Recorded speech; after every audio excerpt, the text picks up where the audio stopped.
C.S. Lewis's essay Miracles is about miracles. Not everyone believes in miracles, but C.S. Lewis does. In this essay, he explains why he does. And he explains why others do not, even if they were to see a real, actual miracle happen right in front of them. You see, we have a way of looking at the world, a worldview, and this shapes how we interpret reality. If our worldview leaves no room for miracles, we will never experience one.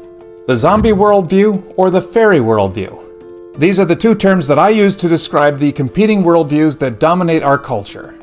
The first sees reality only in terms of material, matter, physical stuff. The second allows for a dimension beyond the physical, a spiritual dimension. Here's the first paragraph of Miracles by C.S. Lewis. I have known only one person in my life who claimed to have seen a ghost. It was a woman. And the interesting thing is that she disbelieved in the immortality of the soul before seeing the ghost, and still disbelieves after seeing it. She thinks it was a hallucination. In other words, seeing is not believing. This is the first thing to get clear when talking about miracles. Whatever experiences we may have, we shall not regard them as miraculous if we already hold a philosophy that excludes the supernatural. Any event which is claimed as a miracle is, in the last resort, an experience received from the senses, and the senses are not infallible. We can always say that we have been victims of an illusion. If we disbelieve in the supernatural, this is what we always shall say. Hence, whether miracles have really ceased or not, they would certainly appear to cease in Western Europe, as materialism became the popular creed. For let us make no mistake, if the end of the world appeared in all the literal trappings of the apocalypse, if the modern materialist saw with his own eyes the heavens rolled up and the great white throne appearing, if he had the sensation of being himself hurled into the lake of fire, he would continue forever in the lake itself to regard his experience as an illusion and to find the explanation of it in psychoanalysis or cerebral pathology. Experience by itself proves nothing. If a man doubts whether he is dreaming or waking, no experiment can solve his doubt, since every experiment may itself be part of the dream. Experience proves this or that or nothing according to the preconceptions we bring to it. Seeing is not believing. If you don't believe in the supernatural, you cannot experience anything supernatural. We can explain it away. That's because all of our experiences come to us through our senses. And we know that our senses aren't always reliable. Maybe you've seen a mirage or been to a magic show. Or you thought for sure that you heard her say she wanted you to eat the last donut. So any experience of the miraculous will be dismissed as your senses playing tricks on you. You know the phrase, "I couldn't believe my eyes"? You could say this about anything. We don't have to believe our eyes. Atheist Bill Maher once said something like this. He would believe in the Christian God if Jesus descended from heaven during the Super Bowl and fed the whole crowd all the nachos and hot dogs that they could eat. No, he wouldn't. He would say, "I couldn't believe my eyes," and then he would mean it. Bill Maher is a materialist, and so he has already decided that miracles can't happen. Lewis's point is that seeing is not believing, but believing is seeing. And materialists like Bill Maher would completely agree with this statement. This fact, that the interpretation of experiences depends on preconceptions, is often used as an argument against miracles. It is said that our ancestors, taking the supernatural for granted and greedy of wonders, read the miraculous into events that were really not miracles. And in a sense, I grant this. That is to say, I think that just as our preconceptions would prevent us from apprehending miracles if they really occurred, so their preconceptions would lead them to imagine miracles even if they did not occur. In the same way, the doting man will think his wife faithful when she is not, and the suspicious man will not think her faithful when she is. The question of her actual fidelity remains, meanwhile, to be settled, if at all, on other grounds. But there is one thing often said about our ancestors which we must not say. We must not say they believed in miracles because they did not know the laws of nature. This is nonsense. When St. Joseph discovered that his bride was pregnant, he was minded to put her away. He knew enough biology for that. Otherwise, of course, he would not have regarded pregnancy as a proof of infidelity. When he accepted the Christian explanation, he regarded it as a miracle precisely because he knew enough of the laws of nature to know that this was a suspension of them. When the disciples saw Christ walking on the water, they were frightened. They would not have been frightened unless they had known the laws of nature and known that this was an exception. If a man had no conception of a regular order in nature, then of course he could not notice departures from that order. Just as a dunce who does not understand the normal meter of a poem is also unconscious of the poet's variations from it. Nothing is wonderful except the abnormal, and nothing is abnormal until we have grasped the norm. Complete ignorance of the laws of nature would preclude the perception of the miraculous just as rigidly as complete disbelief in the supernatural precludes it, perhaps even more so. For while the materialist would have at least to explain miracles away, the man wholly ignorant of nature would simply not notice them. One of the big arguments against miracles is that people see them only because they believe in them. But Lewis applies this the other way. People don't see them only because they don't believe in them. Lewis uses an analogy of a trusting husband. He will believe his wife faithful even though she's not. And the untrusting husband will suspect his faithful wife of infidelity. The point is that the faithfulness of the wife needs to be determined by a different standard from the husband's preconceptions. Modern people tend to think that pre-modern people are backward in their thinking. But Lewis says that we must never think that they don't understand the laws of nature. If they saw a rock floating 4 feet off the ground, they would have understood that this was abnormal. And that's because they had a clear understanding of what the normal was. Lewis's point is that we ought not to dismiss the experiences of our ancestors too easily. Lewis continues, "The experience of a miracle, in fact, requires 2 conditions. First, we must believe in a normal stability of nature, which means we must recognize that the data offered by our senses recur in regular patterns. Secondly, we must believe in some reality beyond nature. When both beliefs are held, and not till then, can we approach with an open mind the various reports which claim that this super or extra-natural reality has sometimes invaded and disturbed the sensuous content of space and time, which makes our natural world. The belief in such a supernatural reality itself can neither be proved or disproved by experience. The arguments for its existence are metaphysical and to me conclusive. They turn on the fact that even to think and act in the natural world, we have to assume something beyond it, and even assume that we partly belong to that something. In order to think, we must claim for our own reasoning a validity which is not credible if our own thought is merely a function of our brain, and our brain's a byproduct of irrational physical processes. In order to act above the level of mere impulse, we must claim a similar validity for our judgments of good and evil. In both cases, we get the same disquieting result.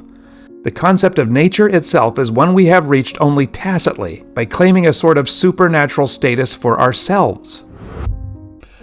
To experience a miracle, you need to believe in 2 things.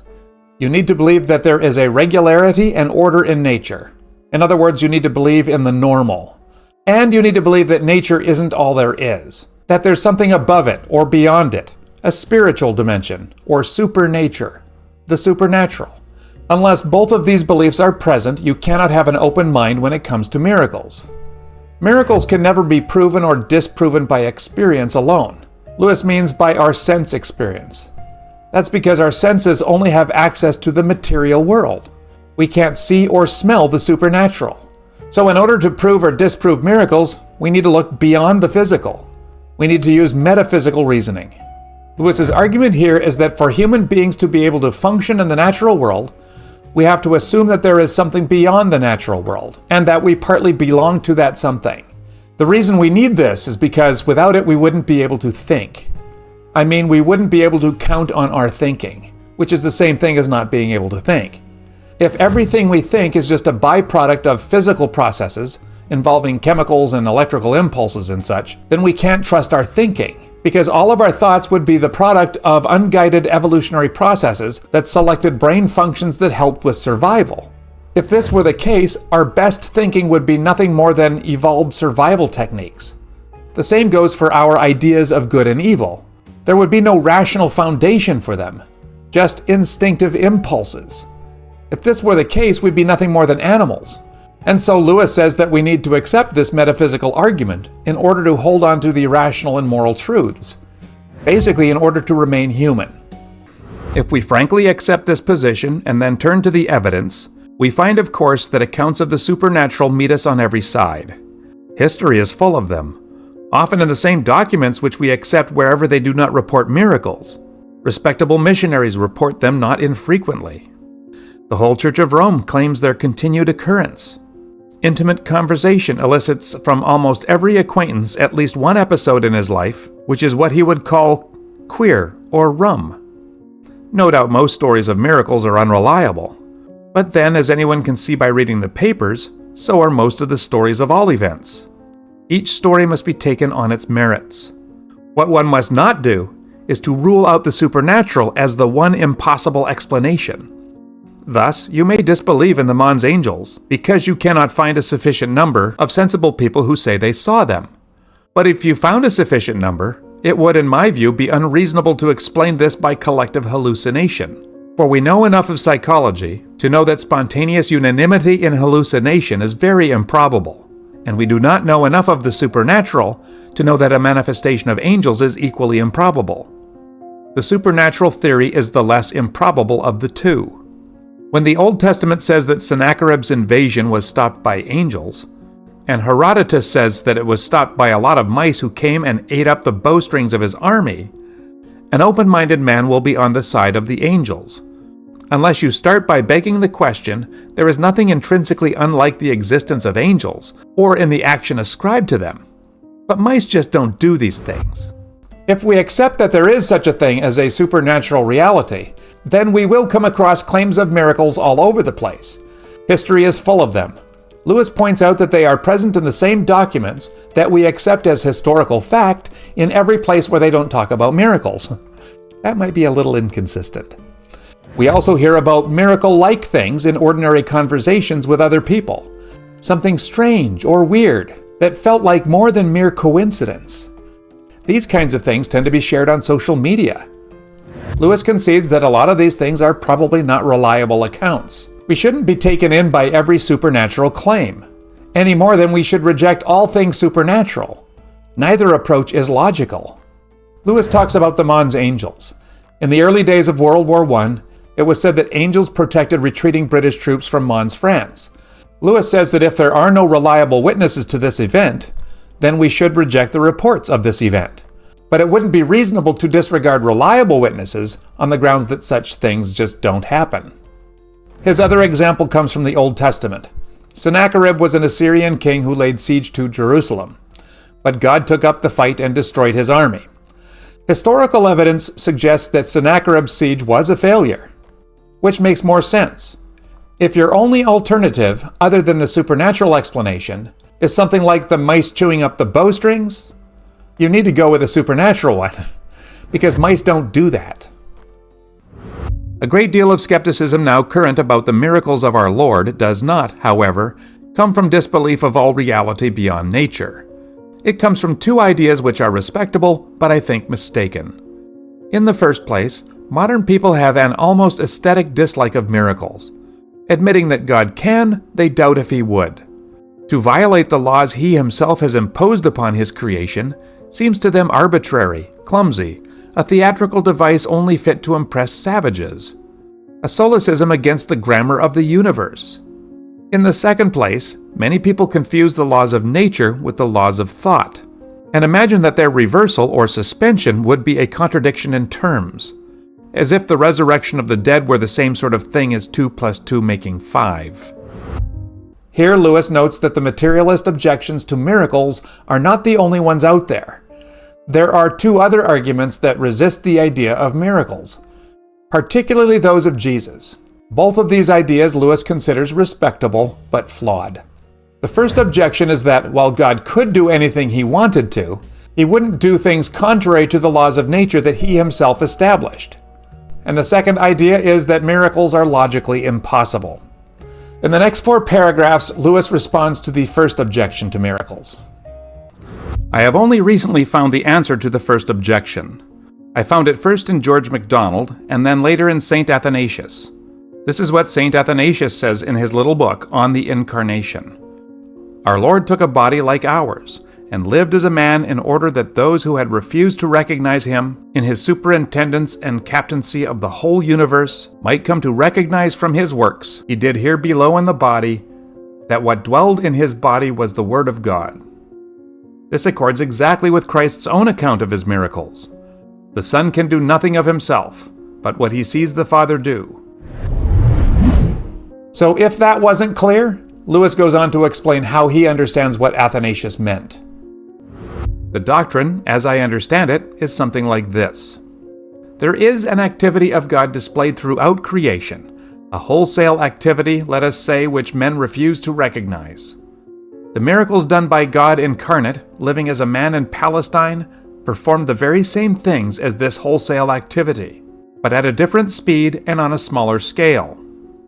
One of their chief purposes is that men, having seen a thing done by personal power on a small scale, may recognize, when they see the same thing done on a large scale, that the power behind it is also personal, is indeed the very same person who lived among us 2,000 years ago. The miracles, in fact, are a retelling in small letters of the very same story which is written across the whole world in letters too large for some of us to see. Of that larger script, part is already visible, part is still unsolved. In other words, some of the miracles do locally what God has already done universally. Others do locally what he has not yet done, but will do. In that sense, and from our human point of view, some are reminders and others prophecies. Lewis's argument here is that the miracles of Jesus are not categorically different than the ones that God, the Creator, does all the time. When Jesus performs a miracle, he's not overriding the stability and order of the creation. He's doing the same thing that God does. He's doing something that aligns with the created order. In fact, the very reason Jesus does miracles is to remind us of the miracles of God.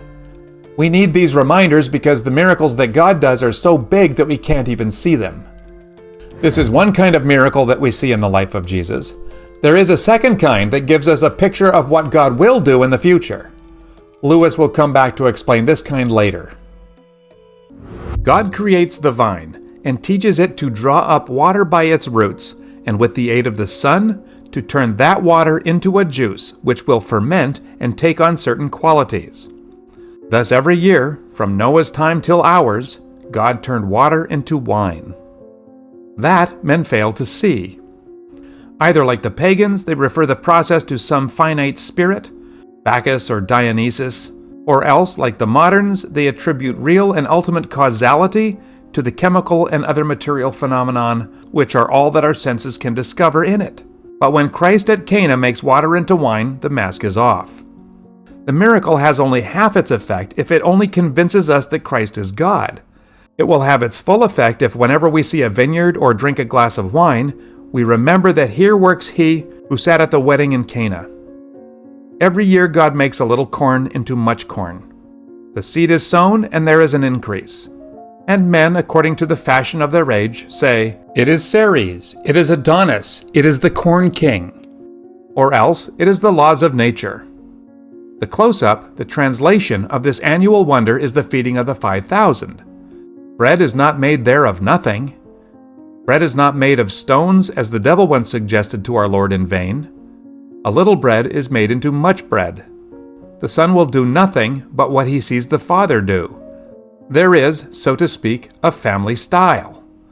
The miracles of healing fall into the same pattern. This is sometimes obscured for us by the somewhat magical view we tend to take of ordinary medicine. The doctors themselves do not take this view.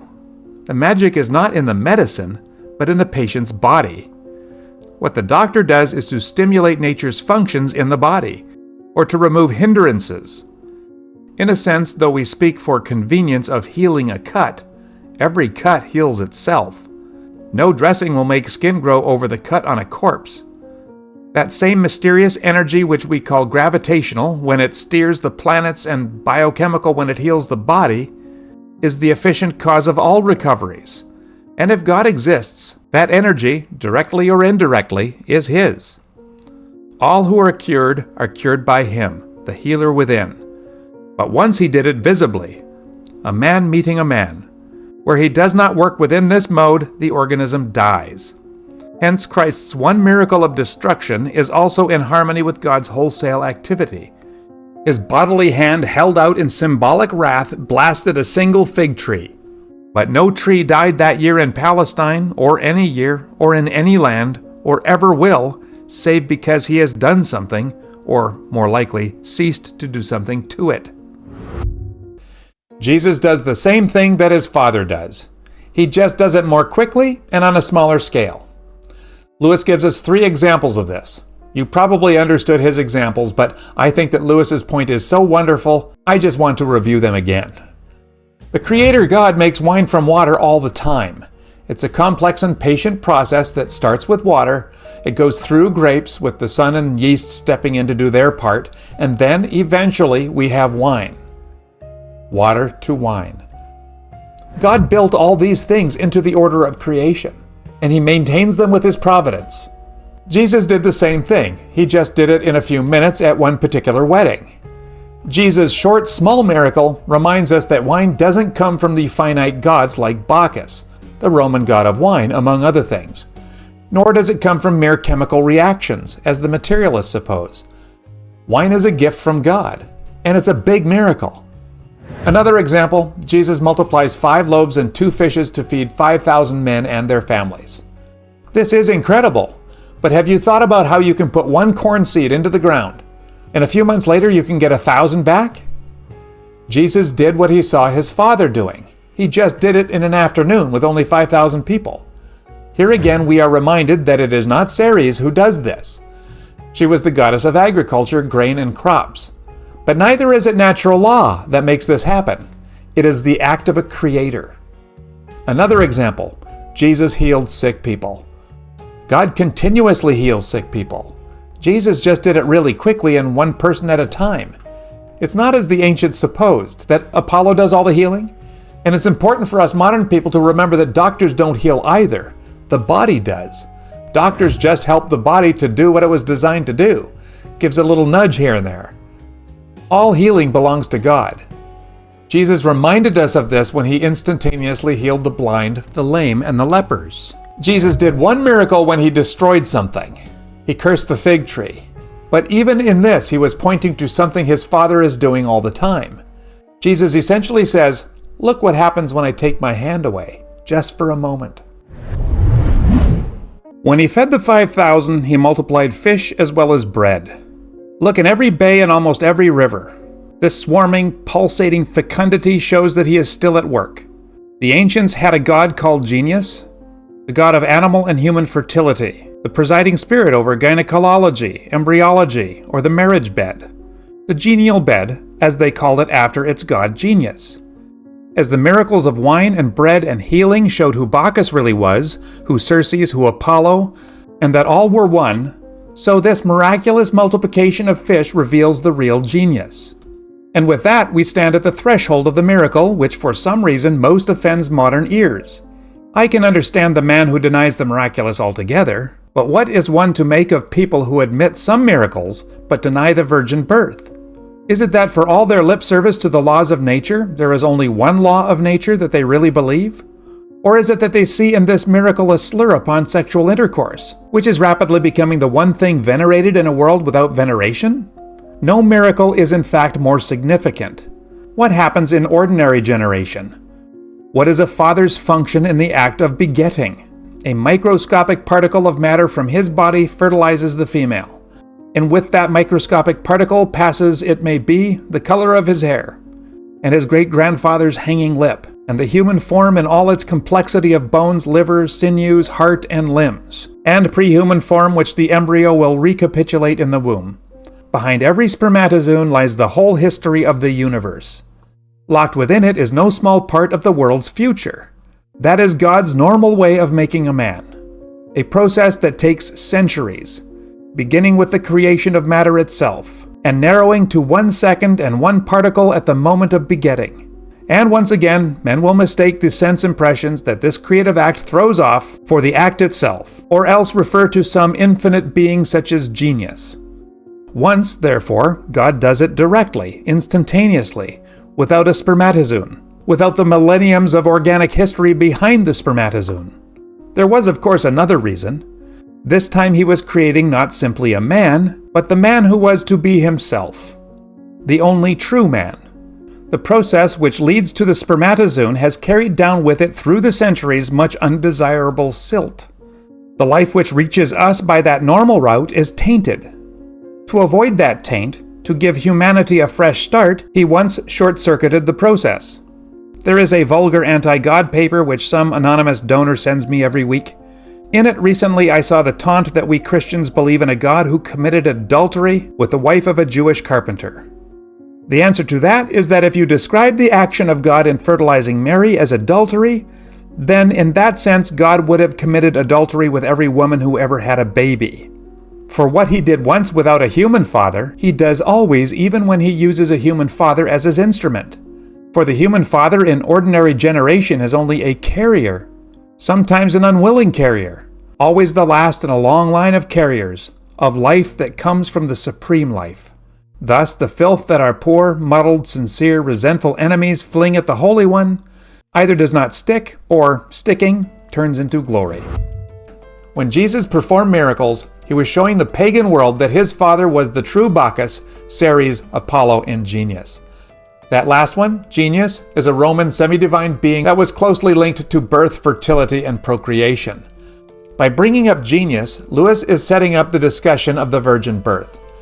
It's a funny thing that there are modern Christians that accept Jesus' other miracles, but they want to dismiss the virgin birth. And this is a bit of a problem, because it is, as Lewis says, the most significant of all miracles. Lewis puts the virgin birth into the same category as the ones we've been talking about. In this miracle, God doesn't do anything categorically different than he does all the time, since the beginning. God's normal way of making a human being, we know how that works. But Lewis points out that this is a very long process that began thousands or millions of years ago. You and I didn't begin with our conception. We began, in a sense, on the first day of creation. In each and every egg and sperm is a millennia of organic history. You and I are the product of a very long process. All God did in the miracle of the virgin birth is speed up that process into a single moment. Why do this? It's because every human being who is created in the normal way is tainted by sin.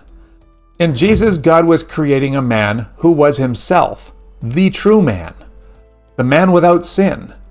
Lewis's point is that what God did once without a human father, he does all the time with a human father. All life that results from conception is part of the supreme life. So much for the miracles which do small and quick what we have already seen in the large letters of God's universal activity. But before I go on to the second class, those which foreshadow parts of the universal activity we have not yet seen, I must guard against a misunderstanding. Do not imagine that I am trying to make the miracle less miraculous. I am not arguing that they are more probable because they are less unlike natural events. I'm trying to answer those who think them arbitrary, theatrical, unworthy of God, meaningless interruptions of universal order. They remain, in my view, wholly miraculous. To do instantly with dead and baked corn what ordinarily happens slowly with live seed is just as great a miracle as to make bread of stones. Just as great, but a different kind of miracle. That is the point. When I open Ovid or Grimm, I find the sort of miracles which really would be arbitrary. Trees talk, houses turn into trees, magic rings raise up tables richly spread with food in lonely places, ships become goddesses, and men are changed into snakes or birds or bears. It's fun to read about. The least suspicion that it had really happened would turn that fun into nightmare. You find no miracles of that kind in the Gospels. Such things, if they could be, would prove that some alien power was invading nature. They would not in the least prove that it was the same power which had made nature and rules her every day. But the true miracles express not simply a God, but God, that which is outside nature, not as a foreigner, but as her sovereign. They announce not merely that a king has visited our town, but that he is the king, our king. In this paragraph, Lewis just wanted to make sure that we don't think that he is making miracles less miraculous than they are. He's not arguing that miracles are more probable just because they are like natural events. He still views them as massively miraculous. And we should too. His purpose here was to address those who see miracles as arbitrary and random and theatrical, and therefore unworthy of God somehow. More than once I have heard people refer to the stories of Jesus' miracles as fairy tales. But Jesus' miracles are very different from the wonderful things that we find in fairy tales, where straw can be spun into gold and princes are turned into frogs and then back into princes again. The miracles that we find in the gospel are very different than that kind of thing. Miracles are in line with what we see in creation already. So they show us that in Jesus, the King of the universe actually came and visited our modest planet. Lewis then goes on to discuss the second kind of miracle that we see in the life of Jesus. The second class of miracles on this view foretell what God has not yet done, but will do universally. He raised one man, the man who was himself, from the dead, because he will one day raise all men from the dead. Perhaps not only men, for there are hints in the New Testament that all creation will eventually be rescued from decay, restored to shape, and subserve the splendor of remade humanity. The Transfiguration and the walking on the water are glimpses of the beauty and the effortless power over all matter which will belong to men when they are really waked by God. Now, resurrection certainly involves reversal of natural processes in the sense that it involves a series of changes moving in the opposite direction to those we see. At death, matter which has been organic falls back gradually into the inorganic, to be finally scattered and used perhaps in other organisms. Resurrection would be the reverse process. It would not, of course, mean the restoration of each personality of those very atoms, numerically the same, which had made its first or natural body. There would not be enough to go around, for one thing, and for another, the unity of the body even in this life was consistent with a slow but perplexed change of its actual ingredients. But it certainly does mean matter of some kind rushing towards organism, as now we see it rushing away. It means, in fact, playing backwards a film which we have already seen played forwards. In that sense, it is a reversal of nature. But of course, it is a further question whether reversal in this sense is necessarily contradiction. Do we know that the film cannot be played backwards? To review, the first category of miracles are the ones in which Jesus does what his Father does, except he does it small and quick. The second kind of miracle points to what God has not yet done, but will do universally. God raised one man from the dead because he will one day raise everyone from the dead. And probably not just humans, but all of creation. Romans 8:22 is one place in the New Testament where we find this idea. We know that the whole creation has been groaning as in the pains of childbirth right up to the present moment. The miracle of resurrection involves a reversal of what happens naturally. The natural way is that after death, through decomposition, the body goes from organic to inorganic. Our bodies break down into essential elements. In resurrection, we will go from inorganic to organic. Stuff will enthusiastically rush toward a living being rather than meander away from it like it does now. Is this impossible? Does it contradict the order that God has built into the cosmos? Here's Lewis's answer to that question. Well, in one sense, it is precisely the teaching of modern physics that the film never works backwards. For modern physics, as you have heard before, the universe is running down. Disorganization and chance is continually increasing. There will come a time, not infinitely remote, when it will be wholly run down or wholly disorganized, and science knows of no possible return from that state. There must have been a time, not infinitely remote, in the past when it was wound up, though science knows of no winding up process. The point is that for our ancestors, the universe was a picture. For modern physics, it is a story. If the universe is a picture, these things either appear in that picture or not. And if they don't, since it is an infinite picture, one may suspect that they are contrary to the nature of things. But a story is a different matter, especially if it is an incomplete story. And the story told by modern physics might be told briefly in the words, Humpty Dumpty was falling. That is, it proclaims itself an incomplete story. There must have been a time before he fell, when he was sitting on the wall. There must be a time after he has reached the ground. It is quite true that science knows of no horses and men who can put him together again once he has reached the ground and broken. But then she knows of no means by which she could originally have been put on the wall. You wouldn't expect her to. All science rests on observation. All our observations are taken during Humpty Dumpty's fall, because we were born after he lost his seat on the wall and shall be extinct long before he reaches the ground. But to assume from observations taking while the clock is running down that the unimaginable winding up, which must have preceded this process, cannot occur when the process is over is merest dogmatism. From the very nature of the case, the laws of degradation and disorganization, which we find in matter at present, cannot be the ultimate and eternal nature of things. If they were, there would have been nothing to degrade and disorganize. Humpty Dumpty can't fall off a wall that never existed. Is it a contradiction of the order that God built into creation for nature to run the other way, from death to life instead of from life to death? Modern science says that it is a contradiction, that it's impossible. The problem is that science is limited in its vision. It sees the universe as a story, and the main plot of this story is entropy. That is, that everything is gradually decaying, breaking down, descending from order into chaos. But, as Lewis points out, this is not the full story of the universe. It's just the middle part of that story. It's the only part we can see. To explain this, Lewis uses the story of Humpty Dumpty as an analogy to the story of the universe. We can only see the part of the story where he is falling. We don't have any explanation as to how Humpty Dumpty got up onto the wall in the first place. This is why science can't even begin to envision king's horses and king's men putting Humpty together again and getting him back up on top of the wall. Science can't envision going from chaos to order. Science cannot empirically investigate the beginning or the end of the cosmic story, so it tends to assume that the universe's current state explains the entire story. But this doesn't make any sense. Entropy can't completely describe the nature of the universe, because you can't have entropy if you don't start with order. Humpty Dumpty can't fall off the wall unless he starts off on the wall. Lewis wants us to question our assumptions about reality. We should remain open to possibilities beyond what science currently observes. This is not anti-science. It's a call for humility about what we don't know.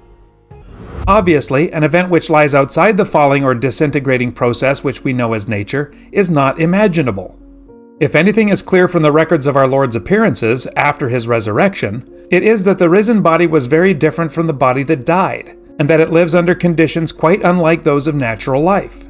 It is frequently not recognized by those who see it, and it is not related to space in the same way as our bodies.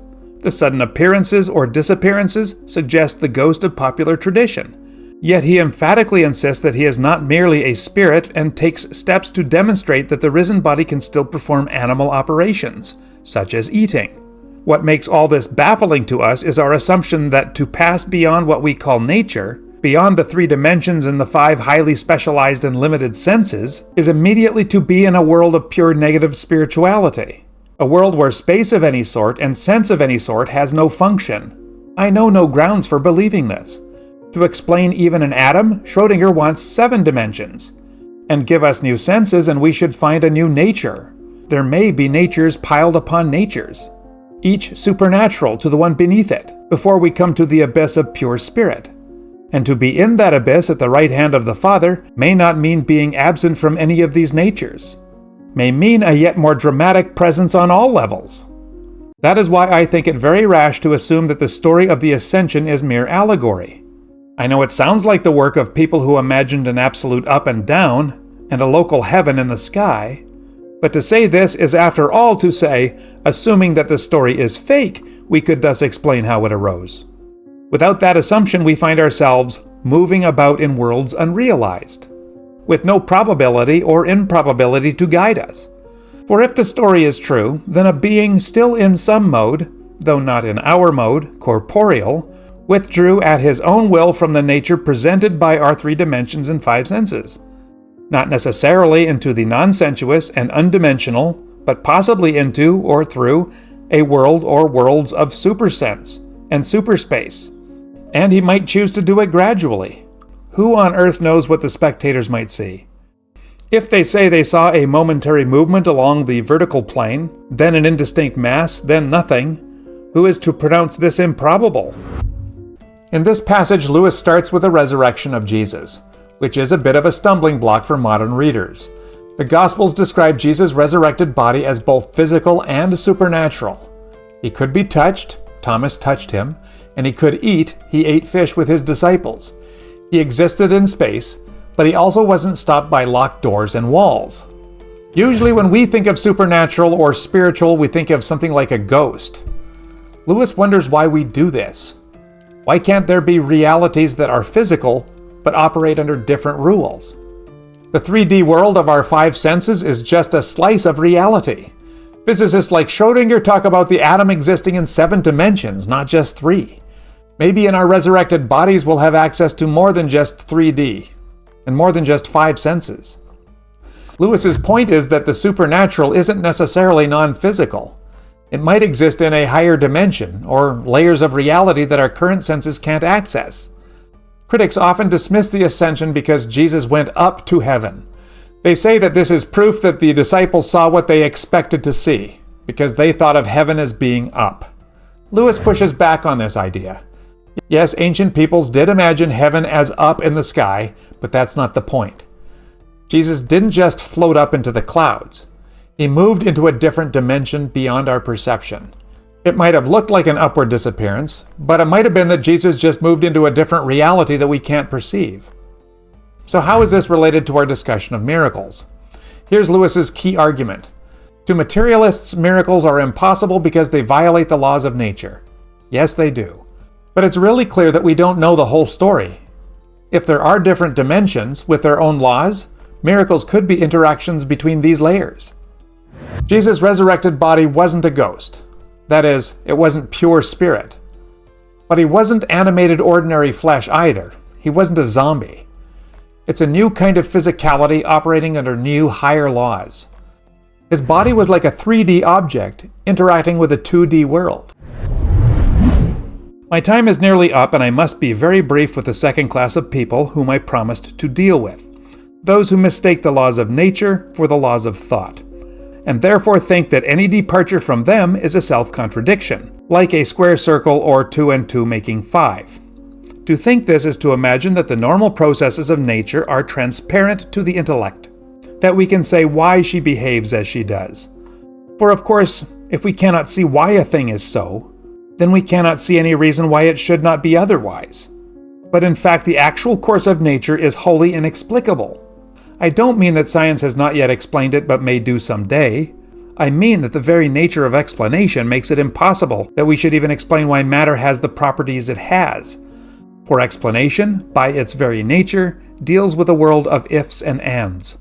Every explanation takes the form since A, therefore B, or if C, then D. In order to explain any event, you have to assume the universe as a going concern, a machine working in a particular way. Since this particular way of working is the basis of all explanation, it can never be itself explained. We can see no reason why it should not have worked a different way. So now Lewis has turned to address the second mistaken idea about miracles.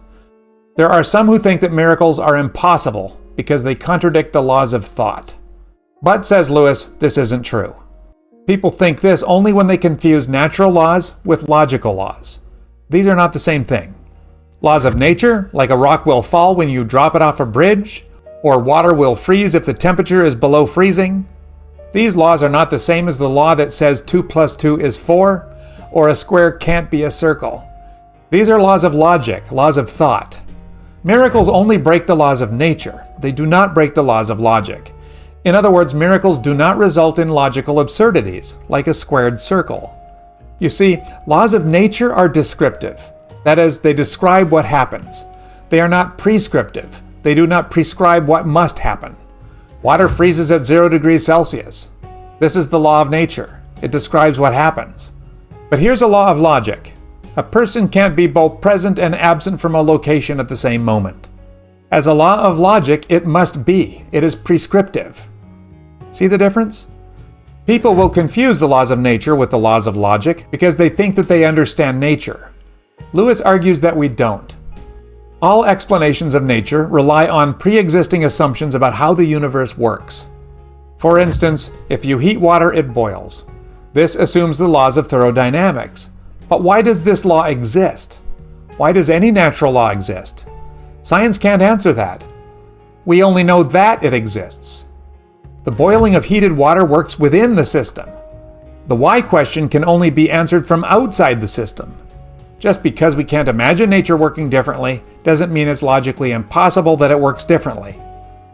A miracle, like a resurrection, isn't a logical contradiction, like 2 + 2 = 5. That's illogical. A miracle is just a departure from observed natural patterns. In short, don't mistake how things are for how things must be. The laws of nature are the grammar of the universe's story, not the author.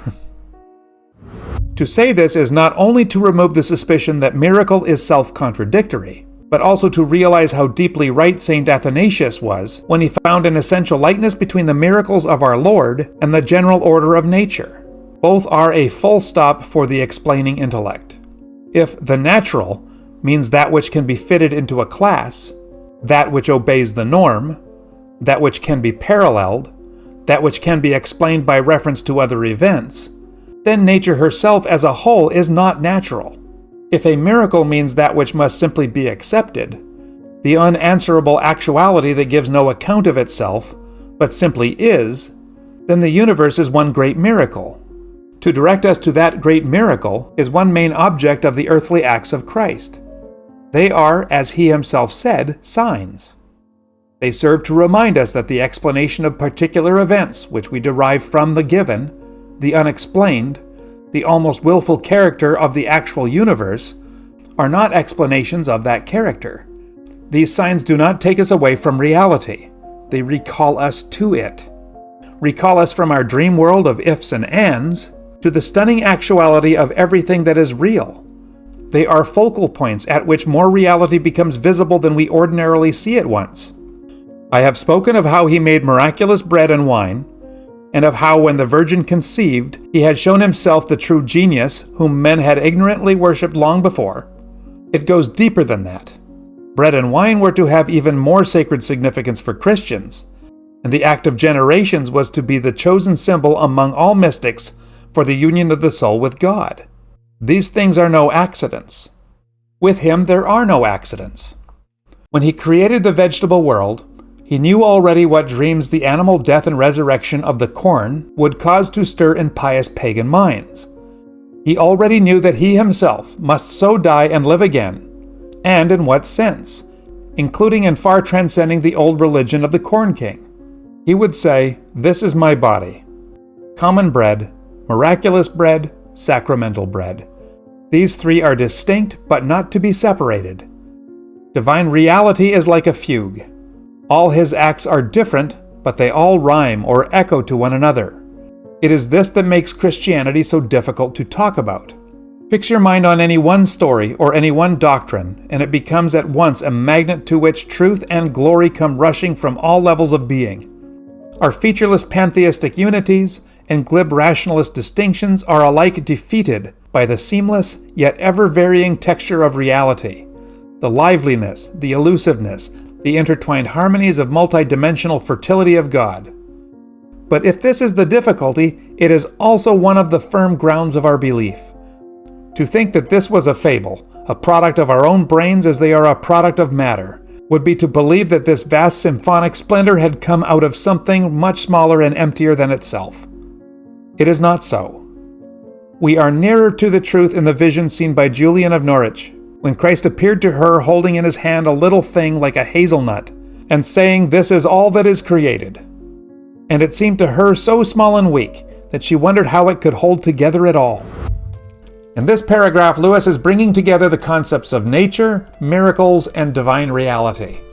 He's riffing off of St. Athanasius, a 4th century theologian, to argue that miracles are not contradictions of nature, but focal points revealing the deeper coherence of God's creation.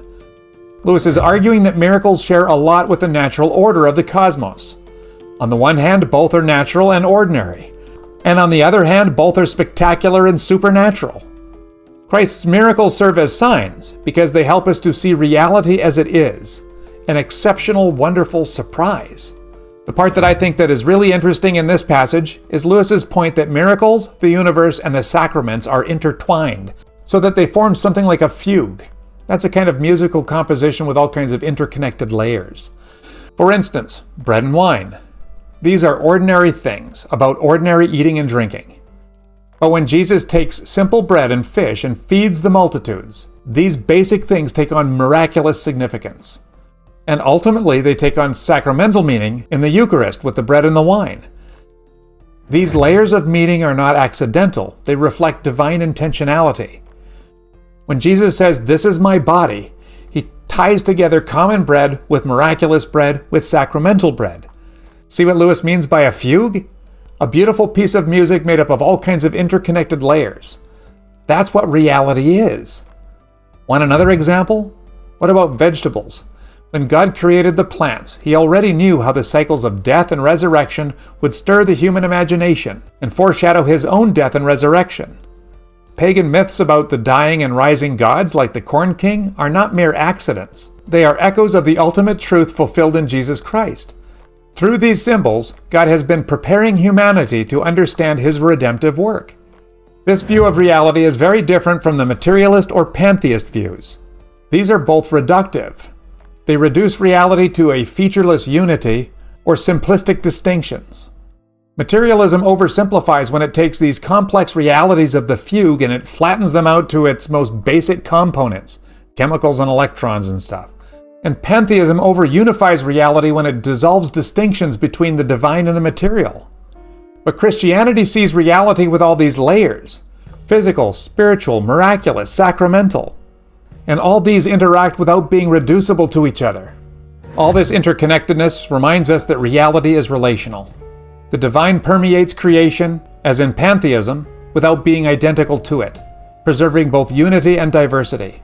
In essence, Lewis is inviting us to see reality as divine artistry, as a fugue. Miracles are not interruptions, but revelations of deeper truths. They remind us that all creation is sustained by God's will and imbued with meaning beyond human comprehension. And that is Miracles by C.S. Lewis. Thank you, and we'll see you next time.